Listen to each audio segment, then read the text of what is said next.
1 p.m.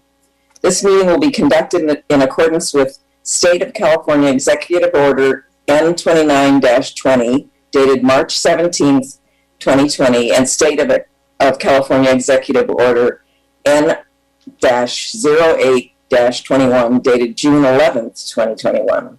All members of the Rental Housing Committee are participating in this meeting by video conference with no physical meeting location. Members of the public wishing to observe the meeting live may do so at mountainview.legistar.com or on YouTube at mountainview.gov/YouTube and on Comcast Channel 26.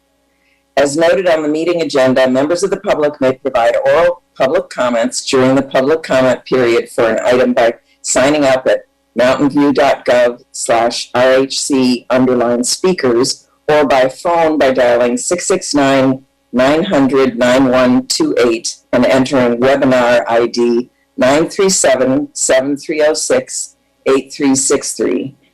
Any emails received by 5 p.m. today were forwarded to the Rental Housing Committee. Emails received after 5 will not be read during the meeting, but will be entered into the record for the meeting. Now we'll proceed with roll call. Andrea, do you want to take the roll? Yeah, we'll begin with Committee Member Greenwald. Here. Committee Member Pardo Dizella. Present. Committee Member Rosas. Present. Committee Member Ramos. Present. Vice Chair Haynes-Livesey. Present. Chair Almond. Here. Thank you. We'll now move to agenda item 3.1, minutes approval. Would any member of the public on the line like to provide comment on this item? If so, please click the raise hand button in Zoom or press *9 on your phone. Staff will display a countdown timer on the screen. Are there any hands raised? Not seeing any. Is there a motion to approve the minutes? I'll motion to approve the minutes. I'll second. Okay. Andrea, do you want to call the roll for the motion? We'll begin with Committee Member Pardo Dizella. Aye. Committee Member Rosa. Aye. Committee Member Ramos. Aye. Vice Chair Haynes-Livesey. Aye. Chair Almond. Aye. The motion passes unanimously, 5 votes to 0. Okay, that was easy. We'll go to oral communications. We'll now open the meeting for oral communications from the public. This portion of the meeting is reserved for persons wishing to address the committee on any matter not on the agenda. Speakers are allowed to speak on any topic for up to 3 minutes during this section. State law prohibits the committee from acting on non-agenda items. Would any member of the public on the line like to provide comments on non-agenda items? If so, please click the raise hand button in Zoom or press *9 on your phone. Staff will display a countdown timer on the screen.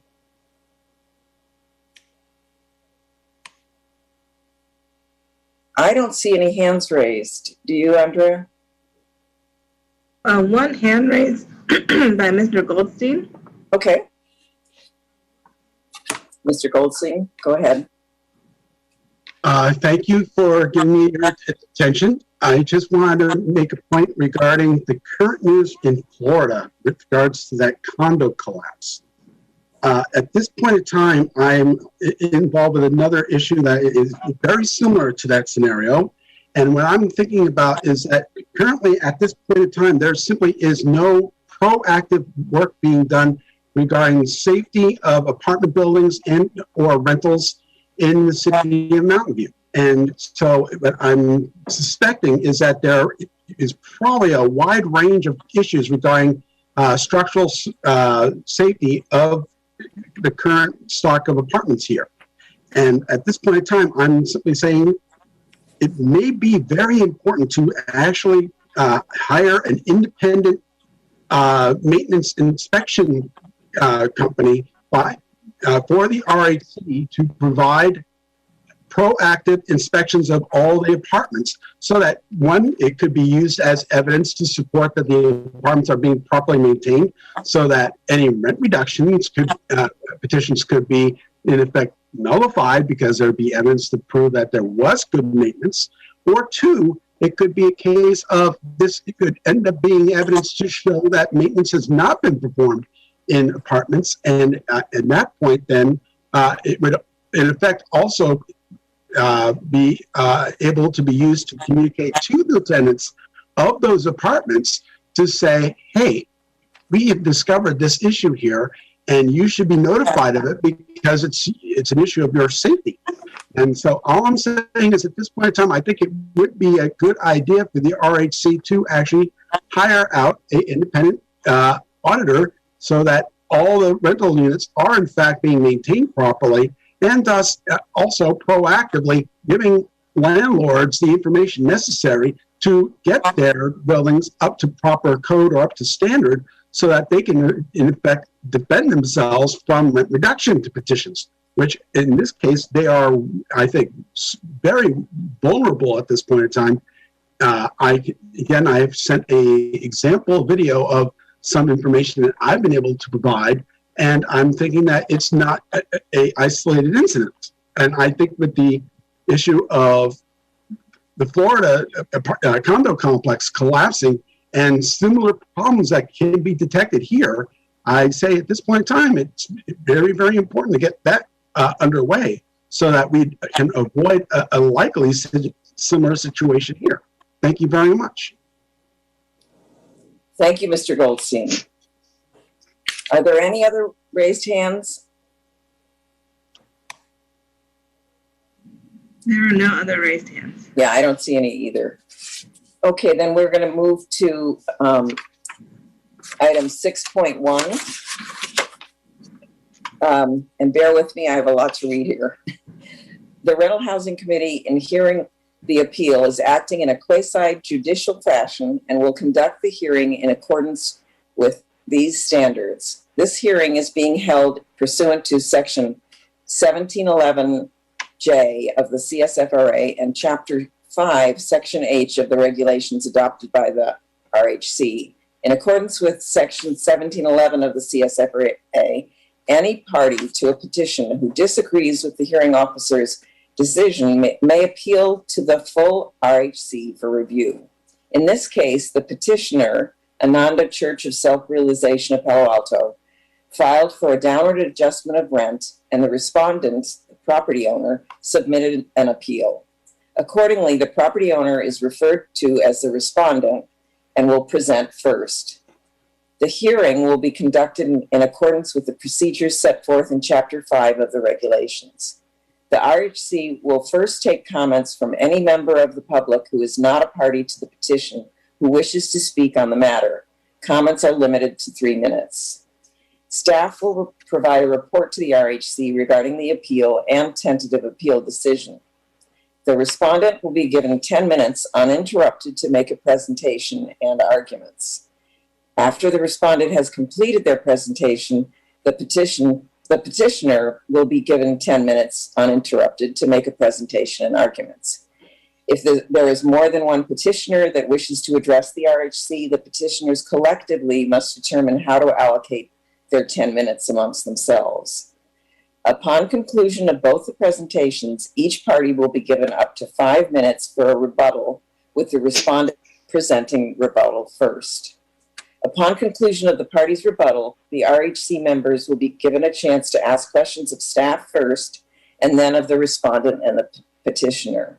The RHC will then deliberate and make its decision. During deliberations, it is likely that RHC members will have additional questions for staff. Additional questions for the respondent and petitioner will generally not be allowed. RHC members are required to disclose any communications they have had with any of the parties to the petition or the party's representatives and the substance of those communications since the date that the petition was filed. The decision of the RHC is to be based on the record presented to the hearing officer. Information disclosed to an RHC member that is not part of the record is not to be considered in the hearing. Do any RHC members have ex parte communications that need to be disclosed?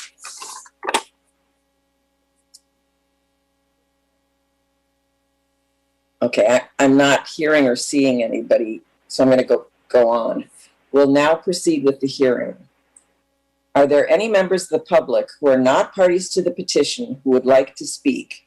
If so, please click the raise hand button in Zoom or press *9 on your phone. The speech timer will be displayed on the screen. You will each be given 3 minutes. If there are more than 15 speakers, we will reduce the time allowed for each speaker to 2 minutes in accordance with our rules in Chapter 3 of our regulations.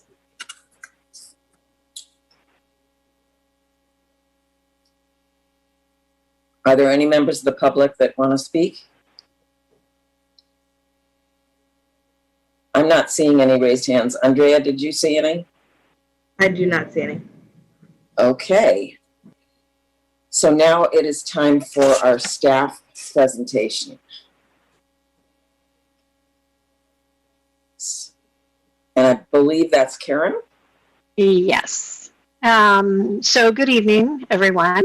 I am going to walk you through both the procedures for this appeal hearing and then also the appeal itself and the tentative decision that has been provided to all of you.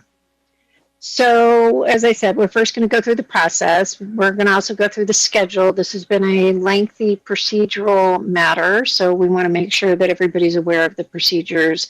And then I'll go through the petition and the appeal and the decision summary. Next slide. So your job as the Rental Housing Committee is to determine whether or not each of the appealed elements of the hearing officer's decision is supported by substantial evidence. You're not reweighing the evidence. You're not relitigating the issues. Substantial evidence doesn't mean that you have to come to the same conclusions as the hearing officer. Essentially what it means is there has to be more evidence supporting the position than not. We are not recommending a de novo review where we would open up new evidence in this hearing. Next slide. There's a couple reasons not to recommend a de novo review. First of all, there's been extensive hearings on the evidentiary matters in this petition. The evidence is pretty voluminous, as you saw from the record. To reopen the hearing and do a full evidentiary review would require quite a bit of time and preparation for the RHC. And then finally, in this case, unlike a lot of other cases, although there is a lot of evidence in the record, most of the elements on appeal are really legal issues rather than evidentiary issues. There are some evidentiary issues linked to those legal issues, but for the most part, the evidence, there's no need for additional evidence in this record at this moment. Next slide, please. So I just want to go over the scope of the decision and the scope of your appeal hearing and what issues you can consider. So when we have a petition, the petition defines the scope as a hearing officer decision. The appeal really defines the scope of what the RHC looks at. So although in this case there were a lot of issues that were considered in the evidentiary hearings, and the hearing officer's decision is quite lengthy and goes through a significant amount of the evidence, a lot of what is covered in that decision was not appealed by either party. So some of those issues that are in the decision are not really the subject matter of tonight's hearing or of your decision. Similarly, there may be issues that neither party raised in the hearing. Those may be issues that would have been interesting to consider, but if they weren't raised by either of the parties, they're not the proper subject matter of this appeal. So we're really limited to what was appealed and addressing those matters wholly on the appeal. Next slide, please. So we've gone over this before, but just to go over it again, just so we're all clear on the process. So when we get a petition, there is a decision from the hearing officer. And in this case, there were 2 decisions from the hearing officer because there were 2 issues. That decision is what gets appealed. When a decision is appealed, you as the Rental Housing Committee have a couple options. You can affirm or modify that decision, and that would give us a final decision, depending on whether you affirm or modify. Or you can always remand the decision back to the hearing officer, although we're not recommending that tonight. Once there is a final decision, that either of the parties can challenge the decision in court, but only once there is a final decision. So if there is a remand, like at the last appeal hearing we had a remand. That decision wasn't final, and so until it became final, it couldn't be challenged in court. If there is a remand, there's a possibility that there could be other appeals, so this process can continue through several rounds. Next slide, please. So just to go through the process, which Chair Allman went through, we'll go through the staff presentation. The respondent, who is the appellant in this situation, will be given 10 minutes to make a presentation. The petitioner will then be given 10 minutes for a presentation. The respondent will be given an opportunity to rebut, and then the petitioners will be given an opportunity to rebut.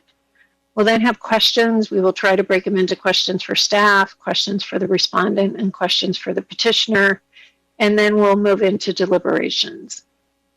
Next slide, please.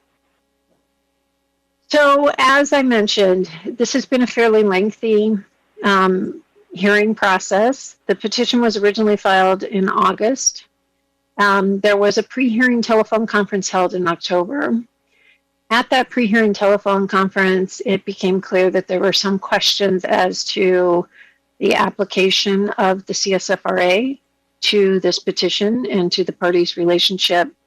And the parties with the hearing officer came to the agreement that there would be a hearing on a motion to dismiss filed by the respondent.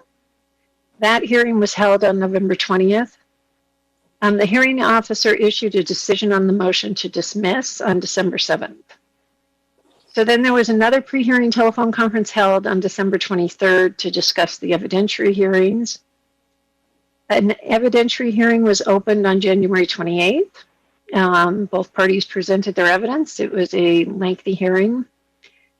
The hearing officer at the end of that evidentiary hearing gave the parties until February 5th to submit additional evidence and until February 12th to submit closing arguments. Based on the additional evidence that was submitted, there was a dispute between the parties as to whether the additional evidence should be allowed in the record. So on February 12th, the hearing officer held another telephone conference with the parties to discuss the additional evidence. And after that telephone conference, the hearing officer issued a new post-hearing order, reopening the hearing. And an additional evidentiary hearing was held on March 3rd to discuss the new evidence that had been presented. The record was held open until March 12th for the parties to present closing arguments, and the record was finally closed on March 17th. The hearing officer issued a decision on April 17th, and the respondents filed their appeal in a timely manner on April 28th. Next slide, please. So the essential heart of the petition is it's a petition for a downward adjustment by petitioner as the tenant. The petitioner is claiming that the respondent property owner has imposed rent increases that exceeded the allowed increases under the CSFRA. The unique aspect about this petition is that the petitioner is the master tenant of a 72-unit building. The petitioner then sublets the 72 dwelling units to individual subtenants. So the property owner or the respondent appealed the hearing officer's decision. The respondent raised 12 separate issues. In your tentative decision, we've sort of bundled some of those issues together because a lot of them relate to the same matter. So the first issue that was raised by the respondent was that the property owner was not afforded due process because the petition was served on the property manager. And just so everybody's clear, respondent is the property manager as identified in the tentative decision, and property owner is identified as the property owner.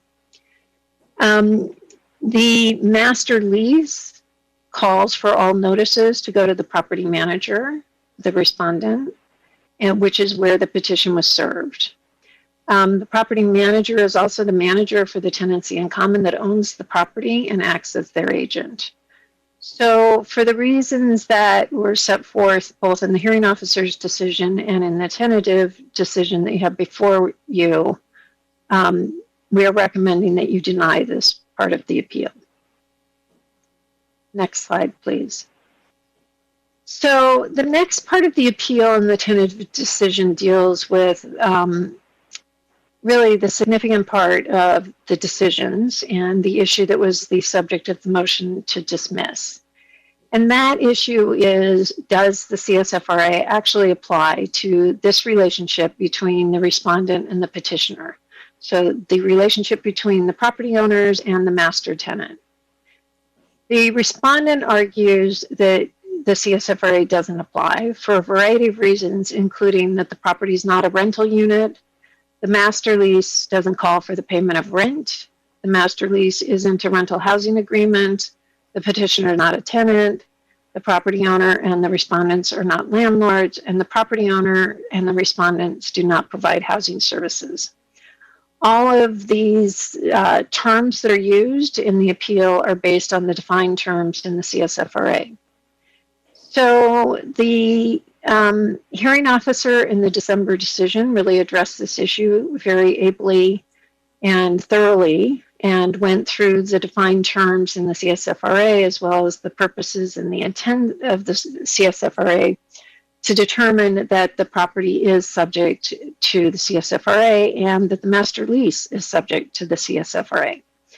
And just the next few slides, I'm just going to go through some of the bases for that, just so that you have this as background, because the decision on the application of the CSFRA to the parties' relationship is really dependent on all of the defined terms in the CSFRA. So next slide. So one of the contentions of the respondent is that the property is not a rental unit. The CSFRA at 1702S defines what a rental unit is. A very broad definition. It includes any rental property offered for rent for residential purposes, together with all housing services connected with use or occupancy of such property. I don't think there's really any dispute amongst the parties that the property is used for residential purposes. The dispute appears to be whether the master lease is for residential purposes, because the master lease is between the owner group and the petitioner, which is a corporation. And so the respondent argues that the petitioner can't reside in the property as a corporation, and therefore the property is not a rental unit. There isn't any requirement in the CSFRA that for residing in the unit. And if you go through the decisions, there's quite a lengthy discussion of what it means to use or occupy property. Next slide. There's also an argument made by the respondent that the petitioner is not a tenant for the same reasons that the petitioner does not reside in the property. Once again, the definitions in the CSFRA say to use or occupy the rental unit. And the legal definitions of use and occupancy would fit the petitioner's use. Next slide. The respondent also argues that the respondent and the property owners are not landlords because they do not rent a rental unit, or they do not receive rent for the use and occupancy of a rental unit. Once again, this really rests on the definition of rental unit, which we have discussed. Next slide.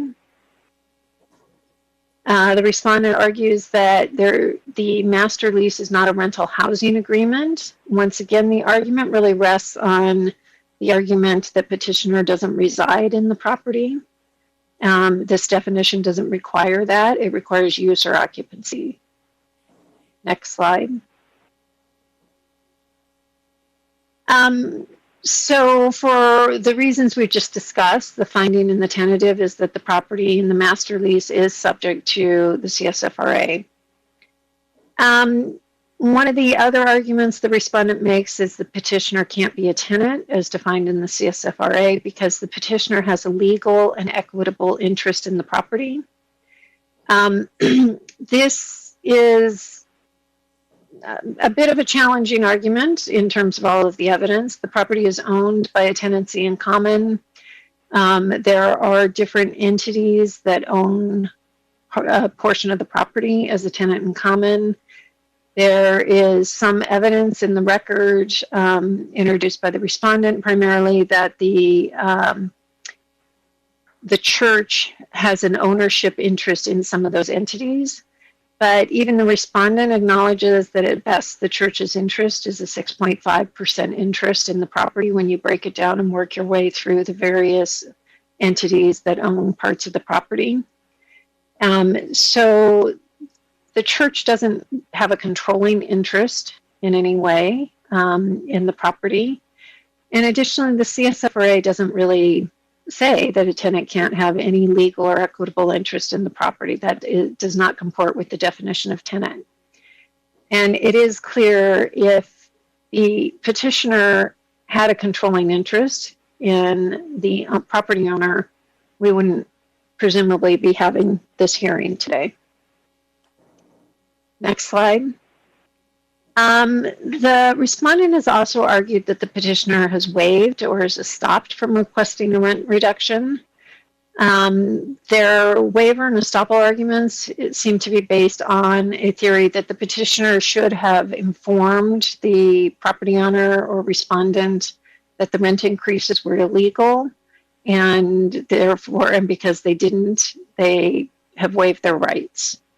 The CSFRA at section 1713 prevents a waiver as a matter of public policy. And as discussed in the tentative decision, the estoppel argument is really not supported by case law.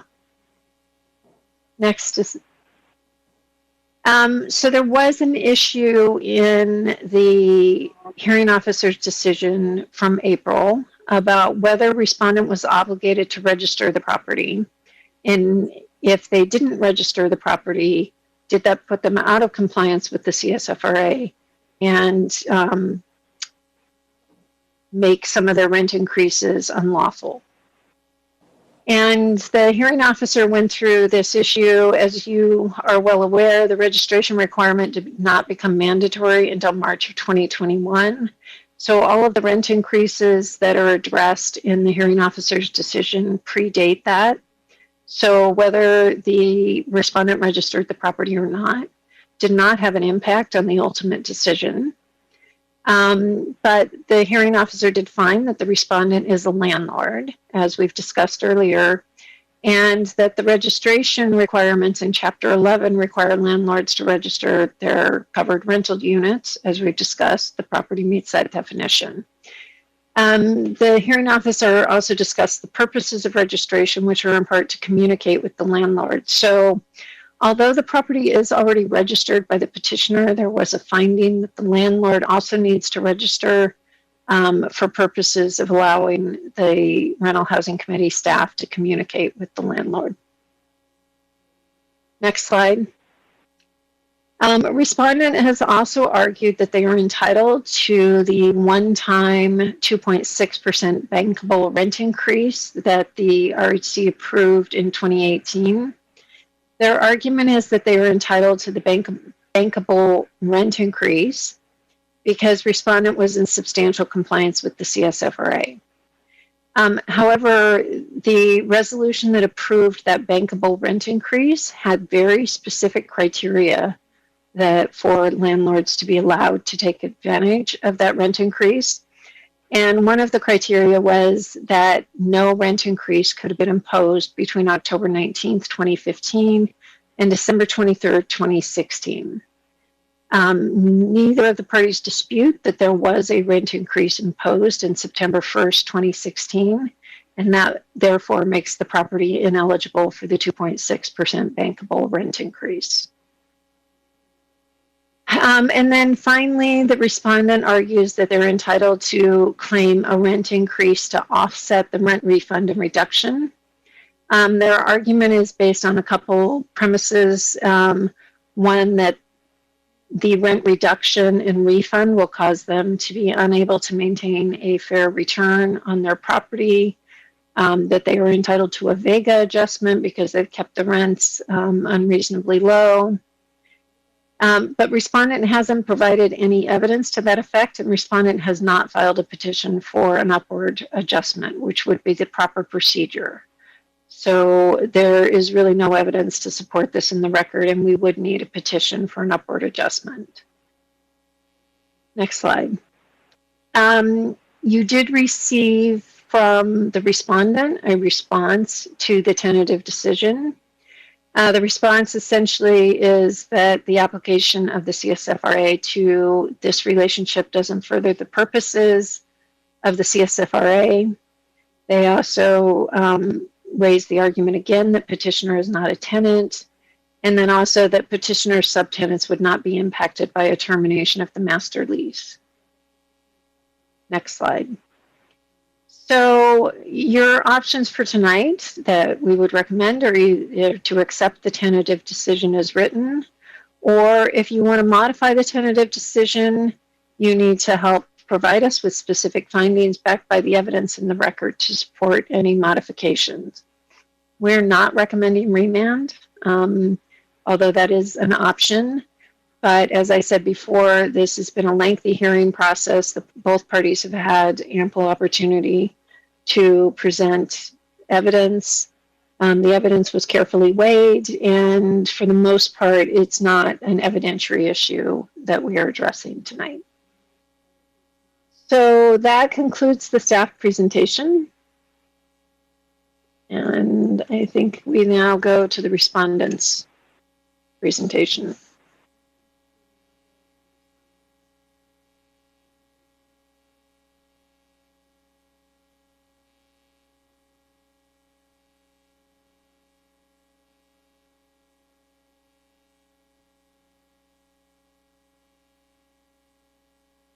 Sure, Alman, you're on mute if you're... Yeah. Sorry about that. Respondent, please click the raise hand button in Zoom if you like to speak, and staff will temporarily promote you to panelist. And please introduce yourselves. The speech timer will be displayed on the screen, and you will have 10 minutes.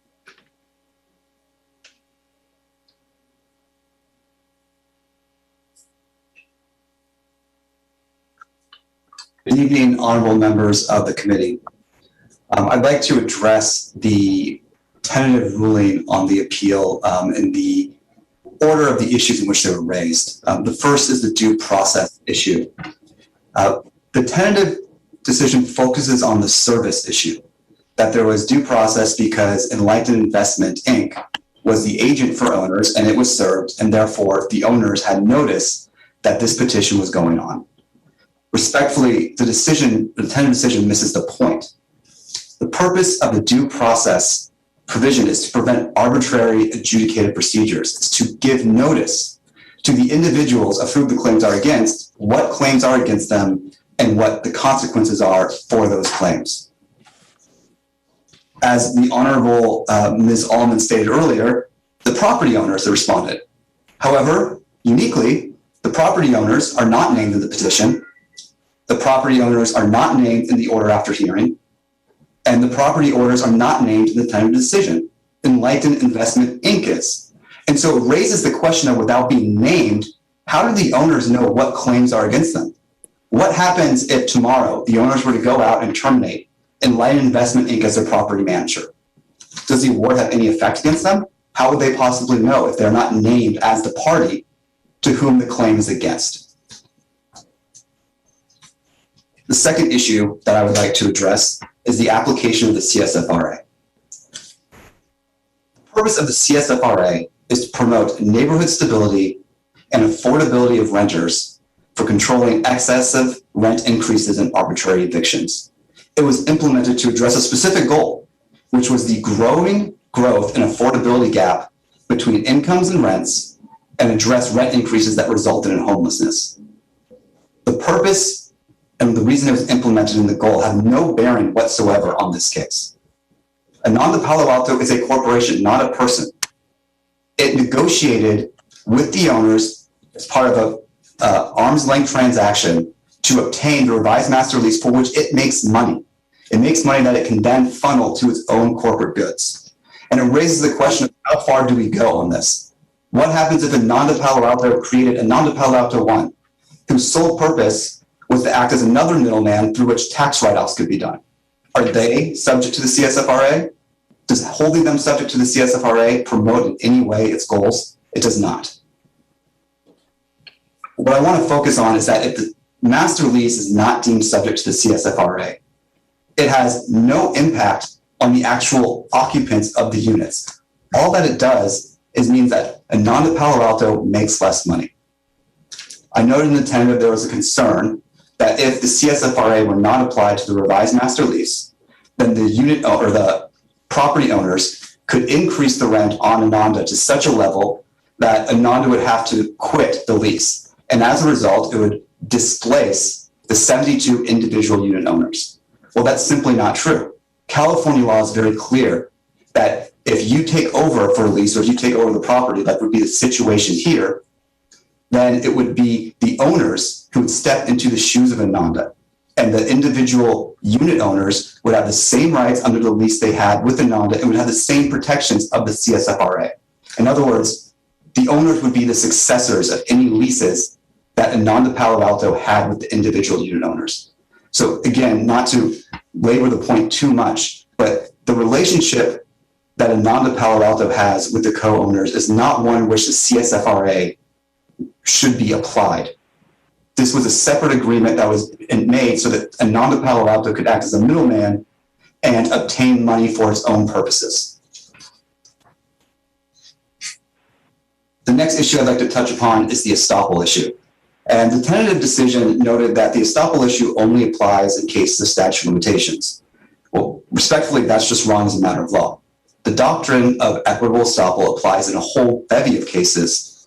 For example, a very common theme in which it happens is where, say you have individual A, and individual A notices that individual B is building improvements on land that individual B believes belongs to him. In reality, individual A knows that that land belongs to him. Individual A would be equitably estopped from claiming ownership over those improvements because even though individual A knew the facts as they stood, failed to inform individual B of those facts and allowed individual B to continue to act. That's essentially what happened here.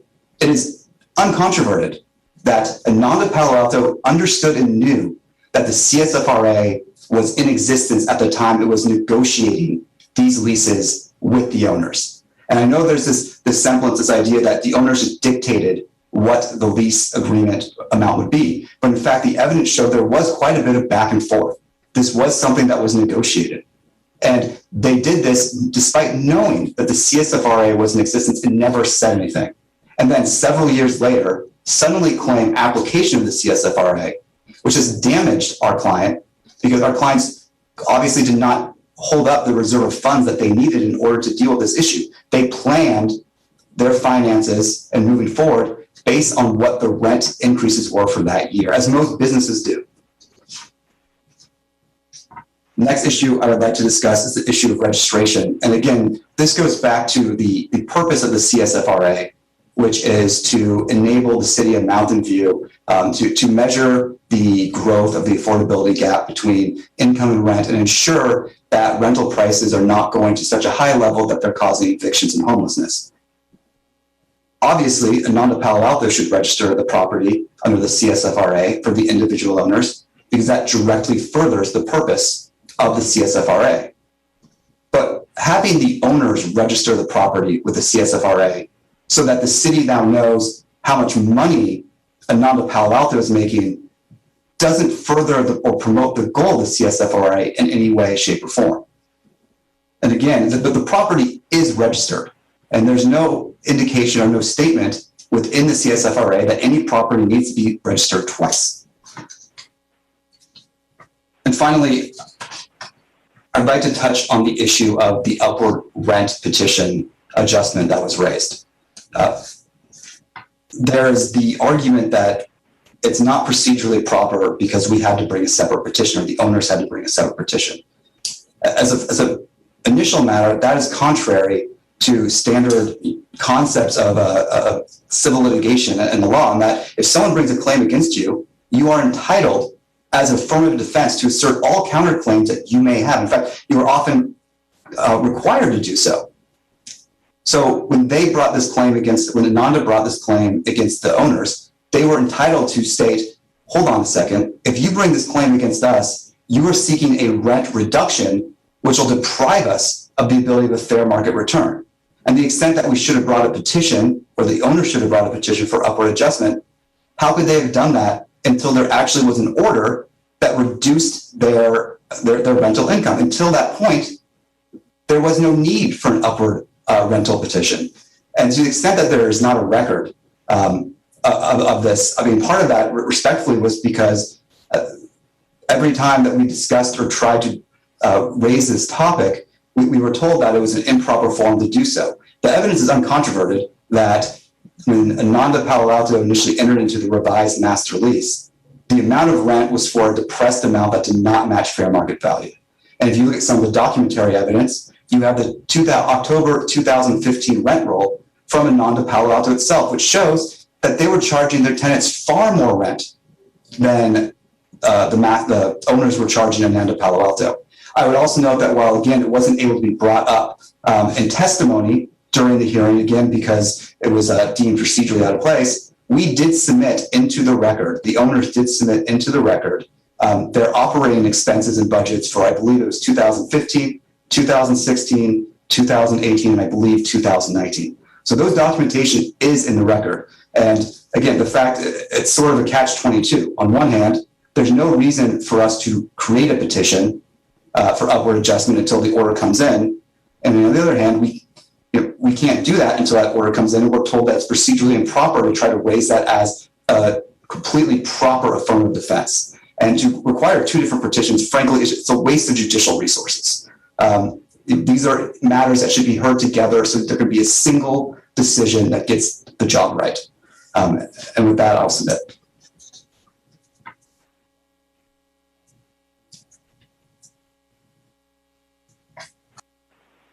Susan, we can't hear you. I'll get better at that. Okay. It's now 10 minutes for the petitioner. Let me see. Raise your hand in Zoom if you'd like to speak, and staff will temporarily promote you to a panelist. Please introduce yourself. The speech timer will be displayed on the screen, and you will have 10 minutes.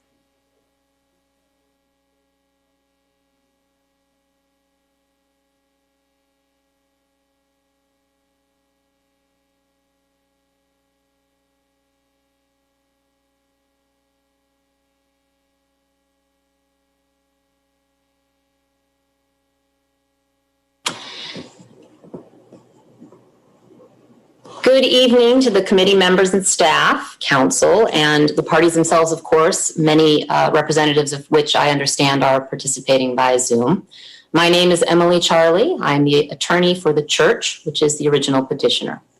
Thank you first for the opportunity to be heard, though I hope to not take up too much of your time. Indeed, there are only a couple of arguments made by counsel for the owner respondent to which I'd like to respond.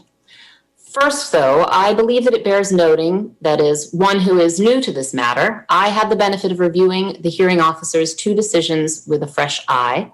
I was very impressed with the care the hearing officer took every opportunity was afforded to ensure the record was complete and the parties were fairly heard. I frankly do not believe there can be any credible argument that the hearing officer's decisions were not supported by substantial evidence. Excuse me. Next, I just would like to briefly turn to the arguments offered by the owner. The owner's position on appeal is outlined in its request for appeal, and those were the same arguments presented during the underlying petition review. They were amply considered and addressed in the hearing officer's decisions, as well as in this committee's tentative decisions. As such, I will respond only to the owner's recent response to the tentative decision. In that response, it appears that two largely new arguments have emerged, and I will state my objection to inclusion of new arguments not raised in the request for appeal and made without any supporting reference to the record on appeal. Nevertheless, neither argument is persuasive. The first argument suggests that if the owner raised the rent under the revised master lease such that the church could not pay, the owner would then step in as the landlord and the individual unit occupants would not be displaced because their rent could not be excessively raised. Embedded in this argument is a suggestion, is an acknowledgement that the individuals are indeed residential occupants, subject to the protections of the Act. But then the suggestion doubles down on the notion that the intention of the Act might be so easily thwarted by focusing on the relationship between the landlord and the master tenant rather than the property's usage. That means that by some clever contracting, the whole groups of residential tenants could be rendered unprotected. And I dare say I know some landlord attorneys who would immediately advise their clients to insist upon renting to entities via master leases as a workaround if the owner's arguments were adopted. In addition, counsel's characterization of California law regarding subtenancies is inaccurate. One of the reasons that new arguments unsupported by law are not raised in this capacity is it hasn't afforded the committee an opportunity to delve into that law. But suffice it to say, let me simply represent to the committee that if a master tenant is evicted, generally so goes the subtenant. If, for example, conjuring up something we might all be able to imagine, a college student is a master tenant in a premises and leaves for a summer abroad and sublets to a friend of his for a lesser amount because the master tenant has left their cat or some other situation arises. If that master tenant does not pay the rent and cannot, the landlord doesn't evict the master tenant and then somehow adopt the sublease for the lower amount as the permitted new contractual relationship. The second new argument raised in the response to the tentative decision is about the church's alleged profit from rent. In addition, again, to posing my objection to inclusion of new arguments, this one is irrelevant. The issue here is whether the property is subject to the Act. Furthermore, the revised master lease expressly envisions how excess rent is to be used by the church for expenses and costs for which the church is responsible. And those include renting and managing the residential units, repairing and improving the units, landscaping, grounds maintenance, and other expenses related to keeping this very special community thriving. That all said, I would also like to note that there is no evidence provided showing that the church uses the revised master lease to generate income for itself, as has been claimed. The church is a nonprofit, which is just keeping afloat. However, if the owner, having access to the books, believes there is excess rent that is not being put back into the property for necessary repairs and upkeep, and wishes to make a claim that the rent charged to the church is not reflective of the fair return, the Act provides a remedy for that. And that is that the owner may file a petition seeking an upward adjustment. I feel confident no such upward adjustment is warranted, but pursuing that option exists outside of this appeal. It is not appropriate here. Finally, there is one additional matter I wish to simply bring up. I have spoken with counsel for the owners about this. In the hearing officer's April decision, the correct rent was set at $131,200, and an overpayment was determined to be approximately $193,000. To address this overpayment, the hearing officer permitted the church to not pay May rent and to take a reduction in June rent. However, the owner's request for appeal was received before May rent came due, and therefore, out of an abundance of caution, the church continued to pay the full larger sum of rent it was being charged beforehand and from which the church had originally petitioned. That amount of rent was $134,500. The church also paid this amount in June. Thus, rather than not paying May rent and taking a reduction from June, the church actually paid the full rent plus an excess of $3,300 a month. Therefore, pending this committee's final decision and to avoid confusion, I believe council collectively would benefit from and ask for clarification regarding the now outdated calculation and process for payment of rent. And with that, I will thank you for your careful consideration and yield my remaining time.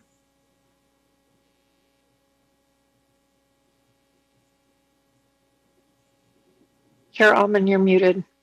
Gosh. The respondent, you now have 5 minutes to rebut any statements made by the petitioner. Please limit your comments to rebuttal rather than repeating information already presented. Thank you, and I will be brief. I want to address first the assertion that new arguments have been raised, and respectfully, I disagree with that contention. These are issues that were addressed specifically in the court or in the tentative decision on appeal, and we therefore have the right to respond to them. There was a statement in the tentative decision on appeal that if we were to allow Ananda Palo Alto if we were to increase rents to such an extent that Ananda Palo Alto were to vacate, it would result in the displacement of the unit holders.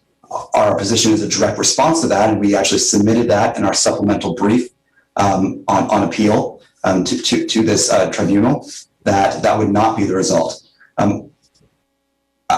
I disagree respectfully with Ms. Charlie's recitation of law. I believe the case DCI Properties LLC v. Hill is directly on point, in which they looked at the use of successor under Black Law Dictionary, and it means successor is one who takes the place after another. Well, if the owners were to terminate the lease with Ananda Palo Alto, then they would clearly take their place. They would follow after Ananda Palo Alto and would be subject to the leases of the subtenants. And I'm not aware of any law that says otherwise. I also want to respond to this theory, because I believe it was also raised in the original opposition to the motion to dismiss, that if we were to allow this to happen, it would create a situation in which landlords would form straw man corporations solely for the purpose of being able to terminate all of their subtenants at a whim's end. I mean, as an initial matter, that's not the case here. This isn't a straw man corporation that is joined. I mean, we have to look at the facts that are in the record. It is very clear that Ananda Palo Alto is a separate standalone corporation. It is very clear that the revised master lease was negotiated at it was an arm's length transaction. Both sides were sophisticated. And it's also wrong because there clearly would be a remedy in those cases. It would be fraud.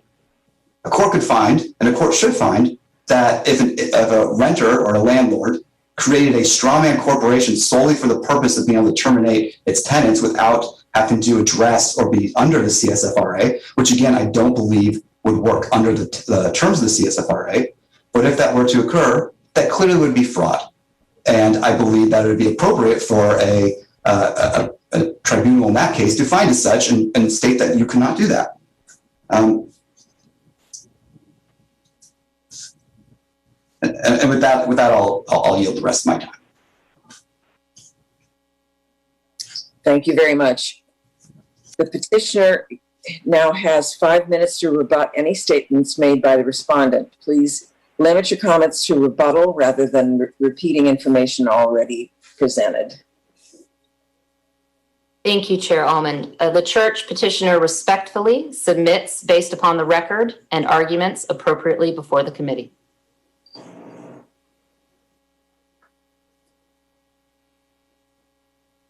Is that your whole rebuttal? Indeed, Madam Chair, we submit on this record. Thank you. Thank you very much.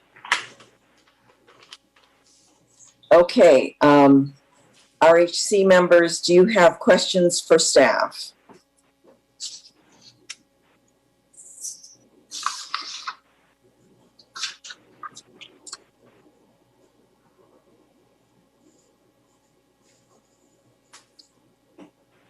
I'm not seeing any questions. RHC members, do you have questions for either the respondent or the petitioner?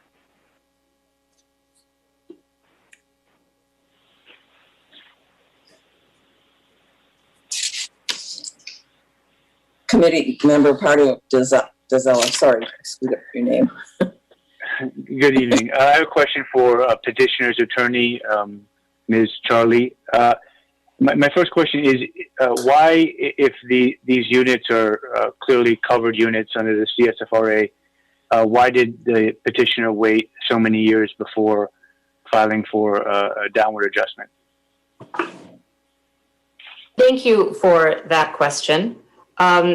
So respectfully, I assuming this is going to a waiver argument, which has been addressed in the fact that it's not the obligation of the petitioner to advise accordingly of the law. But also, I think candidly, there was internal discussions. There was some confusion. This is a group, cohesive group of friends, and I don't believe that this issue had come up earlier. There certainly was not, and has been no evidence that anybody sat on their hands and lured another party into believing that this was acceptable behavior. Oftentimes, parties are made aware of their rights at different times than others are. And they promptly brought this up when it became relevant that it was necessary to do so.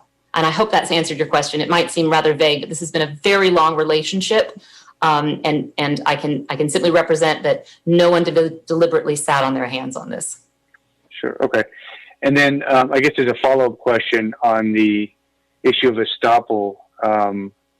Some of what we've heard is that where you've got a statute of limitations issue, estoppel might apply, but if you don't have a statute of limitations issue, then estoppel is not a doctrine that comes into play. So I guess my question is, are you aware of any instances where an estoppel argument can be made even when there's no applicable statute of limitations at issue?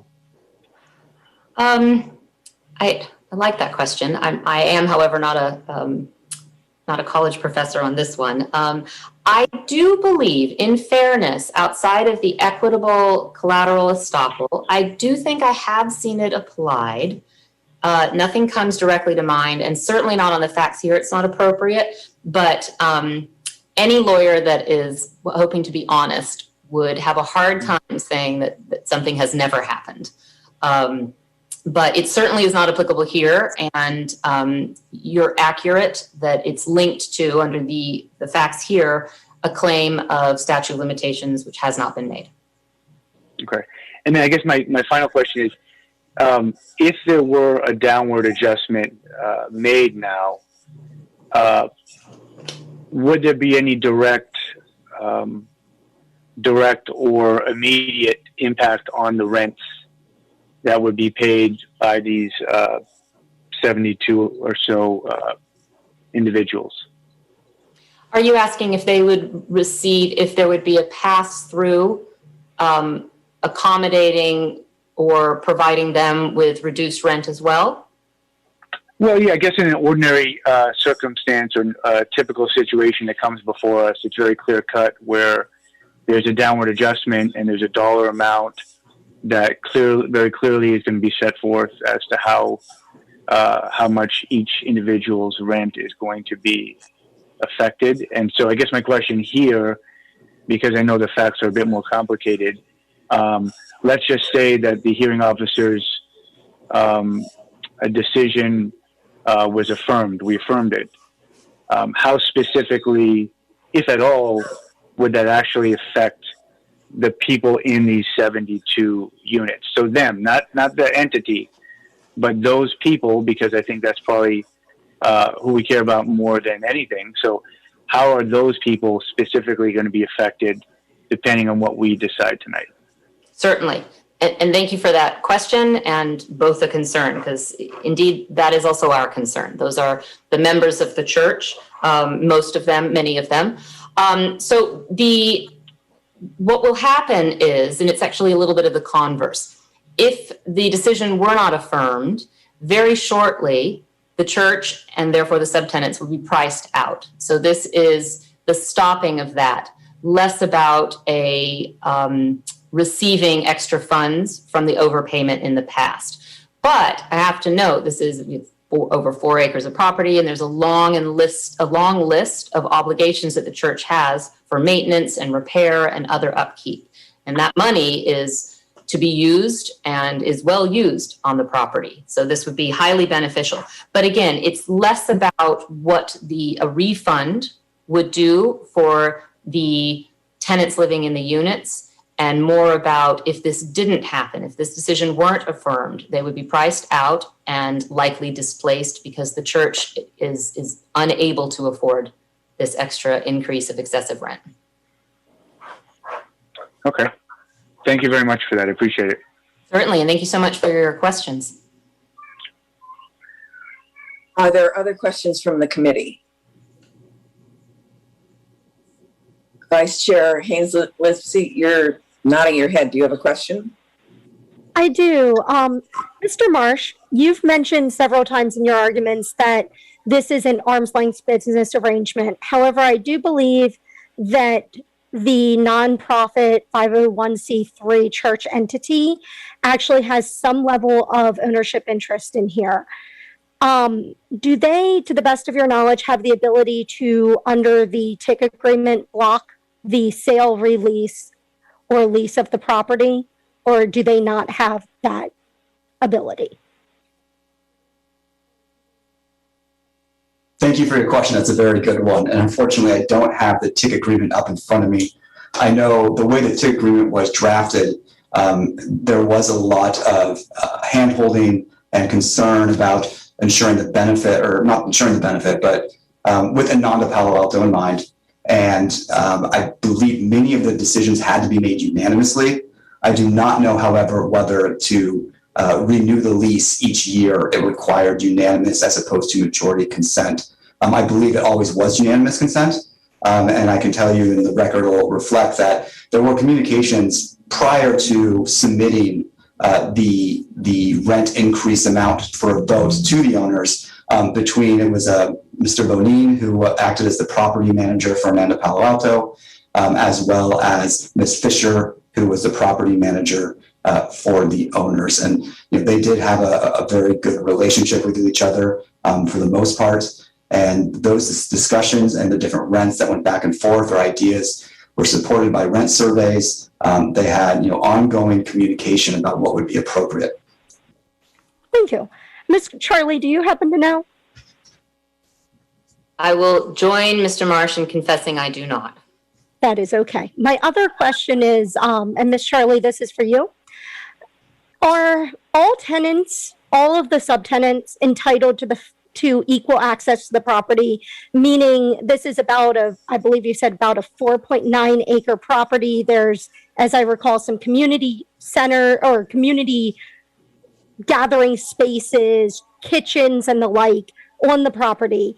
If one is not a member of the church entity, are they entitled under their lease to use all the same resources and housing services as someone who is a member of the church, or is anything held away from the general tenancy? So the church is inviting and inclusive of both the members and those that aren't members.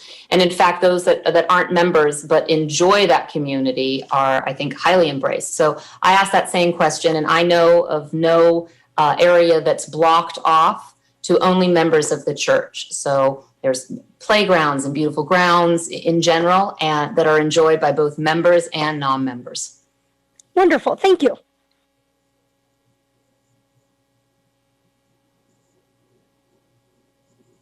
Chair Allman, you're muted if you were speaking. Sorry about that.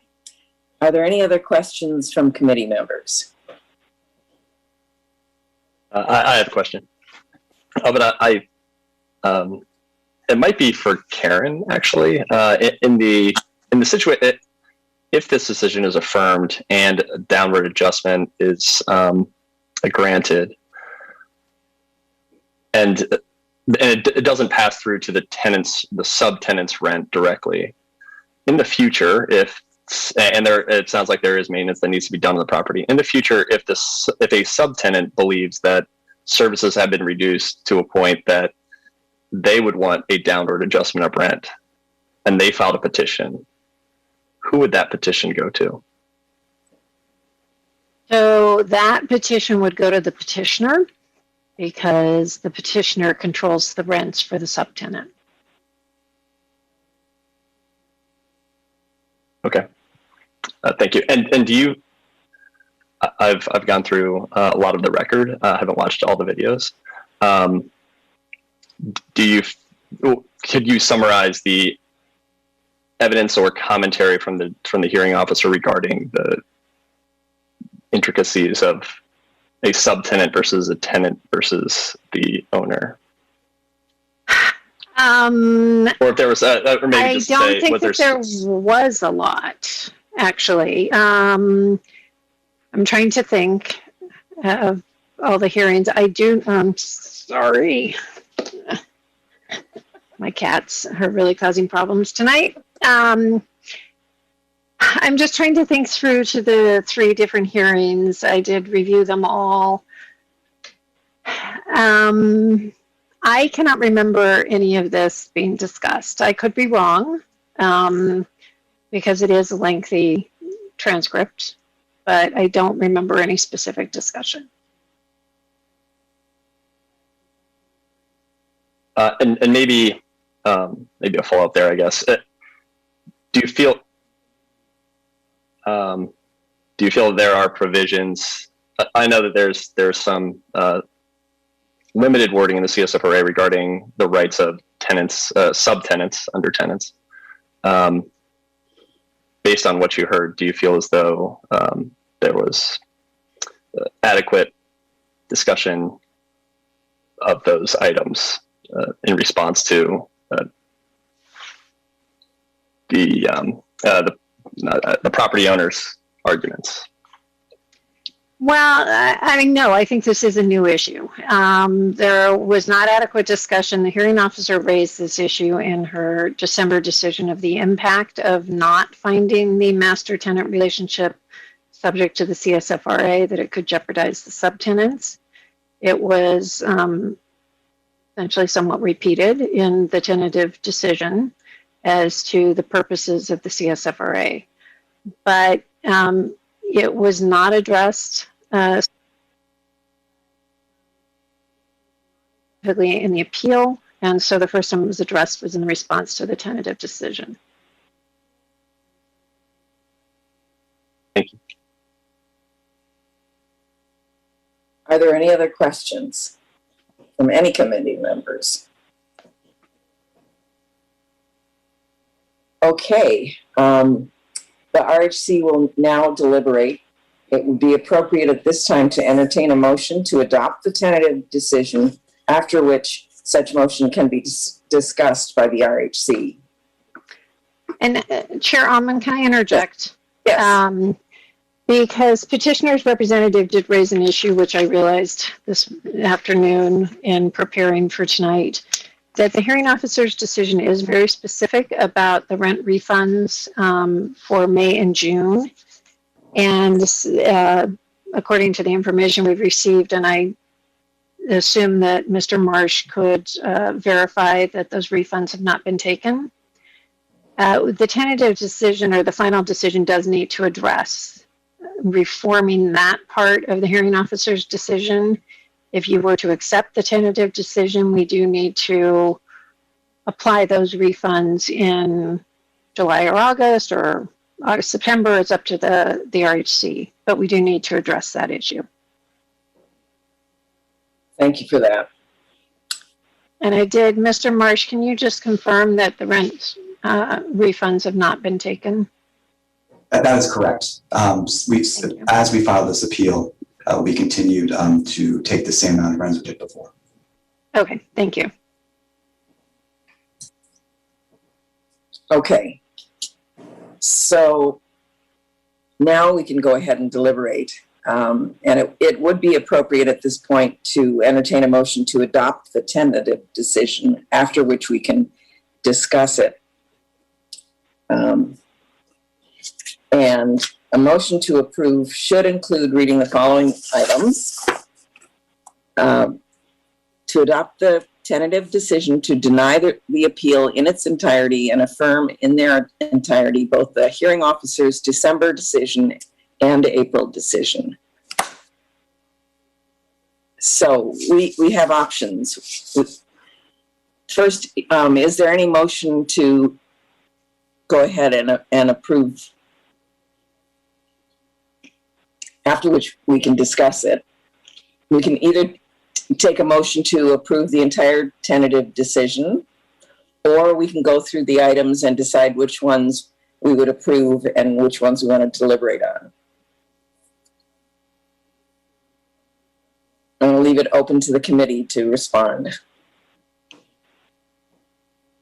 I'm trying to find the actual written thing because I couldn't remember after you just said it what is supposed to be included in the motion. Do we have that in a slide? Oh.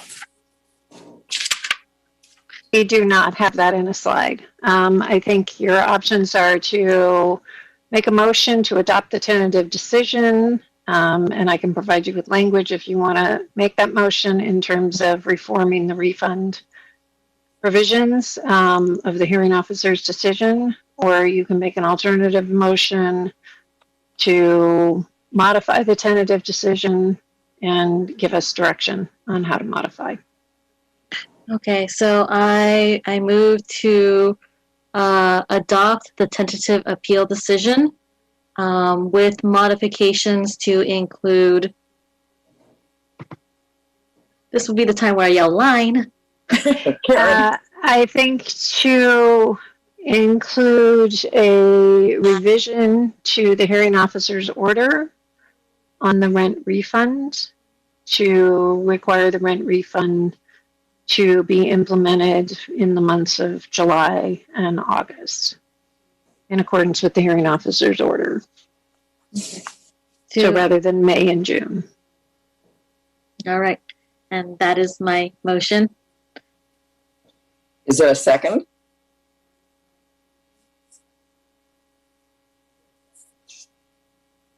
Well, I can second it.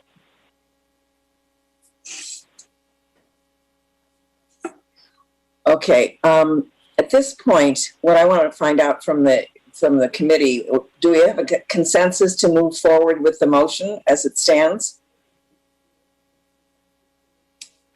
Can I see a raise of hands? Are you calling the vote? Well, I have a question. okay. I guess since it's very quiet. If anyone actually has any issues with the motion on the table, I would like to know about that now. I see Committee Vice Chair Haynes-Livesey's hand is up. I'll let the chair call on her. Vice Chair Haynes-Livesey? Regardless of my viewpoint on the motion itself, I believe that there's further modifications necessary if I am understanding the intention of the motion. Number one, I believe that there would need to be a rebate for the May and June rents, which the overpayment of the May and June would need to be rebated as well, because my understanding is that we have a potential overpayment in those months, and potentially also July, since that's due very soon. So that is something to consider if we're going to use this motion. We may need to tweak it a bit. Yeah, Karen I is would nodding. agree with that. Yes, yes. I was trying to do the math, and I'm sorry, I'm not going to be able to do math on my while I'm trying to listen to comments. But you are right. The rent reduction was supposed to go into effect in May. What we've heard is that the petitioners paid $134,500 for May and June, and the lawful rent was $131,200 for those 2 months. So there should be an additional refund of that amount. And I'm gonna just check the math to make sure I do it right. So that was my friendly amendment on the motion. Chair Almond, we can't hear you. But I think it's a difference of $3,300 a month. It is. I do think that Vice Chair Haynes-Lipsey is raising a good argument as to whether the refunds should be implemented in August and September. We are at June 28th. We do need to get an order out. We will do that expeditiously, but rent technically is due on July 1st. And petitioners may feel the need to continue to pay the $134,500 until they receive the order. And I'm not sure that we can guarantee that everybody gets the order before rent is paid. I Sure. accept the amendment.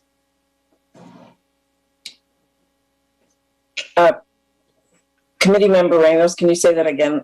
You got cut off. Oh, I accept the amendment by Vice Chair Haynes-Lipsey.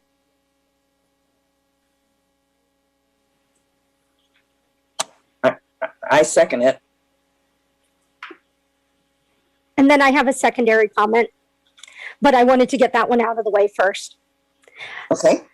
So my proposal here is, since we need to tweak in how any potential rebate would be handled, I candidly do not love that it has to be a big bite in 2 months, i.e. 1 month of no rent and 1 month of a significantly pared down rent. I'd like to set, since these entities have negotiated for so many years in a peaceful and productive fashion, and only until recent history are starting to have some conflict, I would like to say that we need to have the rebate completed by year end, but I'd like to give them the flexibility, especially since some of the tenants in common within this arrangement are also residents on the property and also employees of the 501c3 entity. I'd like to give them the ability to do that in a manner that they have some control over, since there is a lot of cross-pollination between the parties, it seems, and say that the rebate must be fully completed by December 31st of 2021. That is just my personal thought. We don't have to treat it as a friendly amendment. It would be open for discussion. Can I ask a question? Would you like to give any further direction on how it, equally amongst the remaining months? One of the issues we've sometimes run into is the petitioners don't have clarity, and it raises additional issues in the future when they take their refund and the respondent doesn't agree. Sure. I would tend to not, only because I believe these to be two sophisticated business entities. And I do believe that they both have their own knowledge of how they each do their own accounting and some cross-pollination there. So I feel that unlike a standard matter that might come before us, these two parties are uniquely situated to come to an amicable agreement with one another. However, we could make a recommendation or an encouragement or suggest potential payment options, such as considering it over 2 quarters, considering it month to month, considering it various different ways. But I genuinely believe that two entities of this level of sophistication who have been doing business for, almost 32 years together, can probably figure out how to handle the rebate between the two of them. But I would not normally feel that way with most of our cases. And can I ask one more question? I do realize there are committee members who have questions. Would the respondent be entitled to the September annual adjustment before they've completely complied with the refund? No, they would not be in substantial compliance. They also would not be in substantial compliance if they were not registered forthright. Okay. I would agree with all of that, but I think given that it's gone back and forth now for some time, that there may be a strain in relationships. And if we can make a recommendation that it be equally divided from September through the end of the year, I think that direction would be helpful. That's my feeling. I think if we leave it too open-ended, we then may be open to more petitions back to appeal it. That's just my feeling. Committee member Partidizella, did you want to speak? Yeah, my comments are just more general. They're not as nitty-gritty, although I appreciate those, of course. I guess two thoughts I have. One is that, I do think there's perhaps something to the Estoppel argument, the idea that, you have to take some sort of action to assert your rights. And if you wait long enough, you should be barred. And I don't think there's a lot of appetite on this committee for that argument, I would venture to say. But I think from what I see in the papers, I think there's a good argument about that there was ample time to petition for a downward adjustment. And I think at some point in time, you just have to, people have to stake their claim and make their case, or they can't make it any longer. And I think we could all, I think some of us would say, you wait 10 years, you can't, you're stopped from bringing a petition. So there's got to be some point, and maybe a lot of us don't think it's happened yet in this instance, but I certainly don't want to encourage anyone to think that they should just kind of delay in filing petitions that are really ripe and that need to be addressed now. And then my only other comment really is that, my general sense is that technically these are covered units based on the language of the CSFRA and the materials we've seen. But I think it's an unintended consequence of the CSFRA. And I think it's another example we've seen where something's either covered or not covered, likely contrary to what the drafters may have thought they intended. And I think, in an instance here where you're looking at an agreement between the parties going back to 1989 or thereabouts concerning establishing a community of sorts that had nothing to do with housing, and to have that relationship going on for decades and decades, and then suddenly the CSFRA kind of comes in and disrupts all of that understanding between many of the parties. I just think it's something that we have to be aware of, that's what's happening, and it's not a minor issue. And I think it's an unintended consequence of the CSFRA that essentially a church in a religious community with an agreement that was not even for profit, if I'm understanding it properly, but was not even your typical residential lease for profit. But the intent of the relationship was really more of a religious community-based one. For the CSFRA to come in now and to disrupt that or undo that, I think is it's a flaw with the CSFRA. But I think likely from a technical standpoint, these are covered units. So I just wanted to put that out there. I appreciate that. Are there any other comments or questions from the committee? I think Committee Member Grunwald has his hand up. Oh, I'm sorry. Go ahead. Sure, thank you.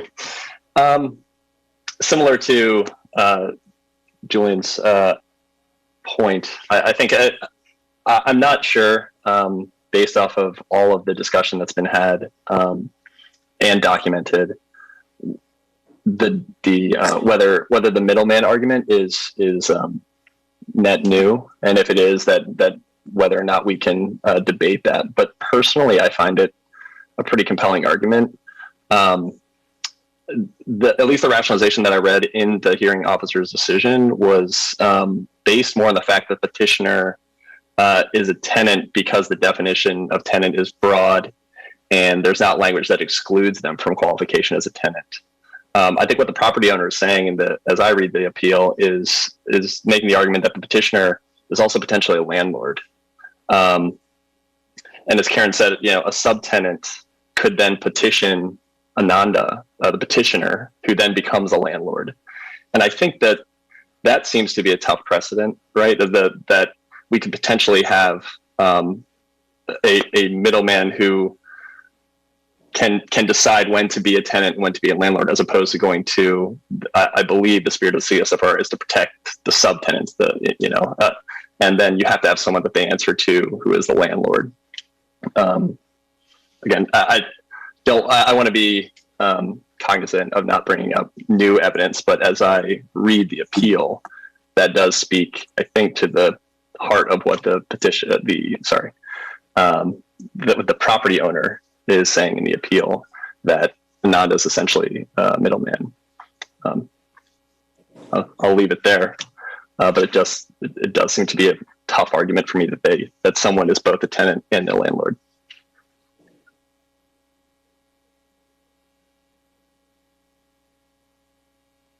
Are there any other comments or questions? Committee member Ramos has her hand up. Sorry.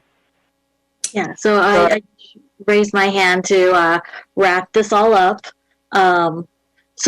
Addressing some points, I do think we may want to revisit some of our master lease regulations, see what can be done to make this clearer, prevent any shenanigans and whatnot.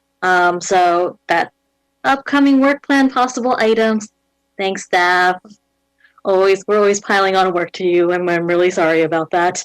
The other thing is I can't pronounce it because it's a legal jargon term. Committee member Partizella mentioned it. The Estoppel. That I mean, I get where you're going. That like there's going to be such a large amount of time that that it may seem kind of ridiculous, but at the same breath, the CSFRA is a complaint-based enforcement, and that makes putting those kinds of deadlines a little bit more onerous than I'm comfortable with, because it's not like we are constantly watching to make sure that people follow this law. We wait until someone pops their head up and realizes that someone hasn't followed this law and then take steps to do it. So I think as we move forward, hopefully people are just used to this law and know this law. But until then, I think that that argument by the respondent is probably, I mean, they put this argument in 2018, or that's when they started dealing with this. And they were tenants for 30 years. And yes, to some people, the CSFRA was like a big thing and you couldn't stop hearing about it. But for other people, were like, what's rent control? And so we just have to deal with all kinds of people. And I don't think that would be grounds for the law not applying to them. And that is my wrap up. But it looks like hands suddenly went popping up again. So round 2, ready to go. Vice Chair Haynes-Lipsey. I just wanted to say on the Estoppel argument specifically, I wanted to remind the committee, I don't believe that we're doing a de novo review on that. And based on what is in the evidentiary record as my viewpoint on it, the argument seems not to have been successful.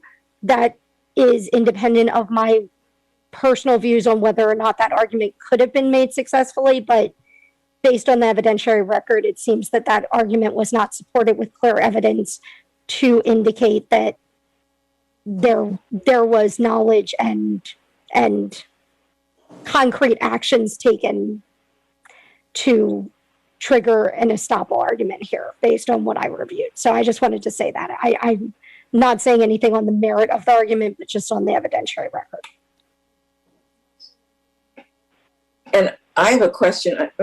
Within CSFRA, there isn't a statute of limitations on when you can apply for an upward or downward adjustment. Am I right? No. Upward adjustments are on a going forward basis. There is not currently any regulation or statute of limitations on downward adjustments, a court might apply statute of limitations, and you might want to consider a regulation to address this issue. That's something to consider, but not tonight. Right. We don't have a regulation at this moment. Right. Okay. Are there any other questions, comments from the committee? I think Committee Member Rosas has her hand up. Sorry, I can't see the hands. I'll have to rely on okay. Andrea. Yeah. Committee Member Rosas. Thank you, Chairman Allman. I only wanted to bring it's just a comment that I think that CSFRA was created in the perspective of the renter's view and the landlord's view, that I think the CSFRA is a way to create consciousness and understanding that the landlords have a huge power in their hands where it should not be abused. And I think when you or the person entity wants to be considered or is potentially considered landlord, then it's a responsibility you're taking on, right? And I just wanted to say that I do think being a landlord here in Mountain View, it is a huge responsibility because it affects people's lives. I have seen the negative effects of people being pushed out from a long time. Residents here living in Mountain View, making Mountain View what it is today, and because some people decided to abuse certain liberties that other people suffered. I just wanted to bring that into the perspective, and I guess bring back the essence of CSFRA. Chair, you're muted. Tonight is my night for not clicking on that. Sorry, I would apologize to everybody. Thank you, Committee Member Rosas. I'm wondering, can we go back to our original motion with its modifications and see if we can come to any agreement? Let's see. Vice Chair Haynes-Lipsey, do you want to take a stab at restating it? I will give it a go. The motion is to affirm the tentative decision with modifications made to adjust the rent rebate such that it accounts for the fact that there was an overpayment of rent in May and June and will likely be in July. Therefore, and this is where I'm not sure where we're going. Are we going with the year end or August, September approach? I guess that's where I don't know which one we're motioning on. Right. I think that the original motion had the July, August, and So July, August. Vice Chair Haynes-Lipsey, I think you were making a proposal that could be considered a friendly amendment if the maker of the motion and the seconder of the motion want to accept that. I think Committee Member Ramos is in agreement with that. I think that we also were touching on the idea that we should define the time in which that rebate would take place. So my suggestion would be that it take place between September and December. I think it would be impossible to do the rebate by July, and August would give them time. Vice Chair Haynes-Lipsey. So is that a proposed amendment to the yes. motion? I got excited and hit my mute button. Okay. But if we give them the flexibility to do the rebate in August, then they could be, the ownership entity could be in substantial compliance by September to take their increase. Whereas if we tell them it must be September through December, we, in essence, have made them out of compliance by our own action, which I think is a tenuous position. So I would argue that we should give them August through year end as our time frame, and they can choose how they wish to implement that. I think that's a great suggestion because that could be a motivator for them to get their act in gear, and so they'll be allowed to take the annual adjustment in September. Exactly. Okay. Can I ask one more question? Yes. So the rent reduction would become effective when? July 1st or August 1st? August 1st is my understanding. August 1st, I think, is the most feasible date. And is that okay with Committee Member Ramos as the maker of the motion? I accept the amendment. Thank you. So do we have a definable motion?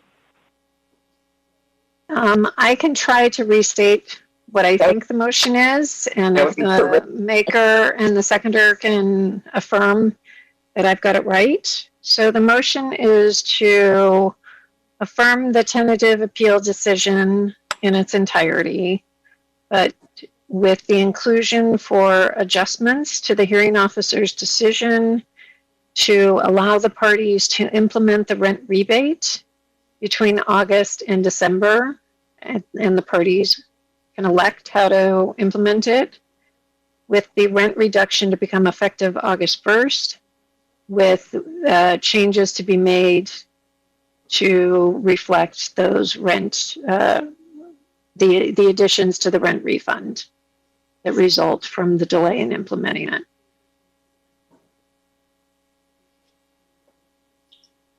That sounds good to me. Is that accepted by Chair Member Ramos and Haynes Lipsey?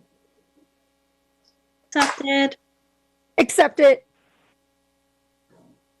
Okay. Are there any other deliberations, or are we ready for a vote? I call the question. Okay. So, Andrea, do you want to call the roll?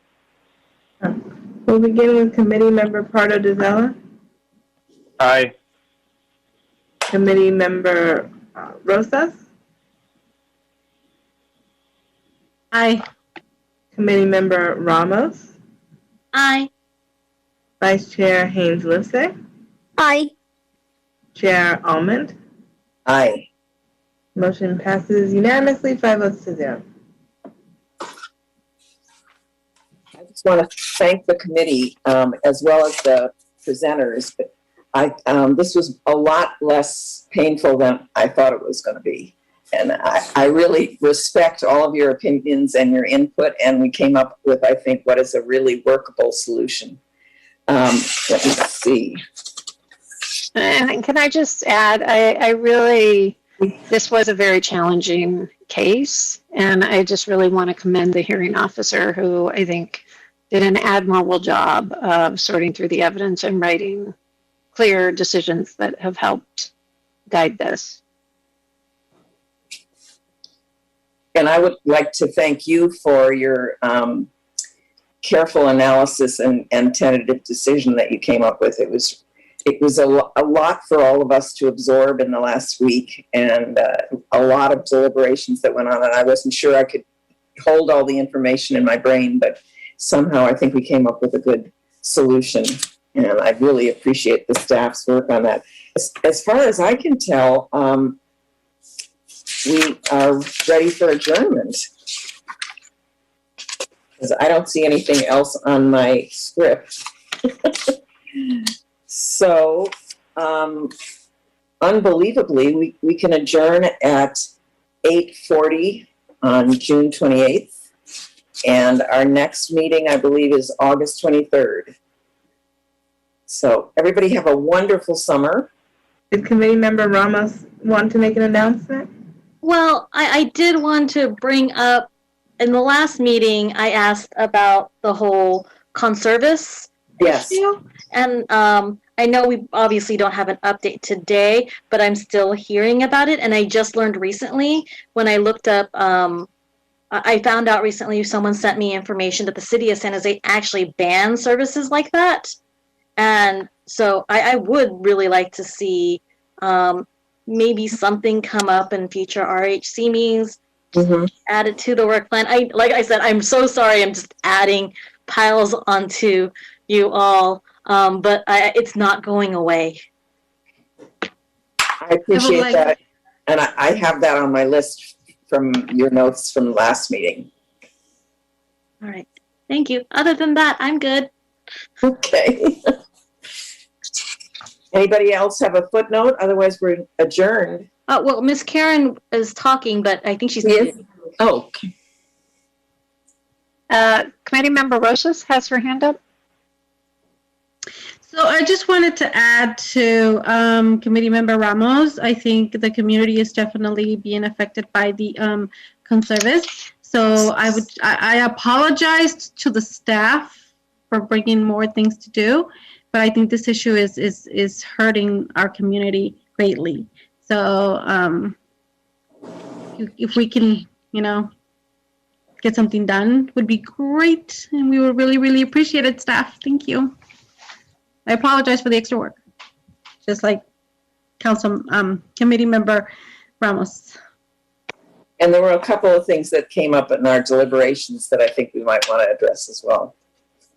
The master lease and whether or not we want to have a statute of limitations on rent reductions. Okay, as far as I know then, we can adjourn. Have a wonderful summer. Thank you all. Good night. 8:41 on June 28th, 2020. Goodbye.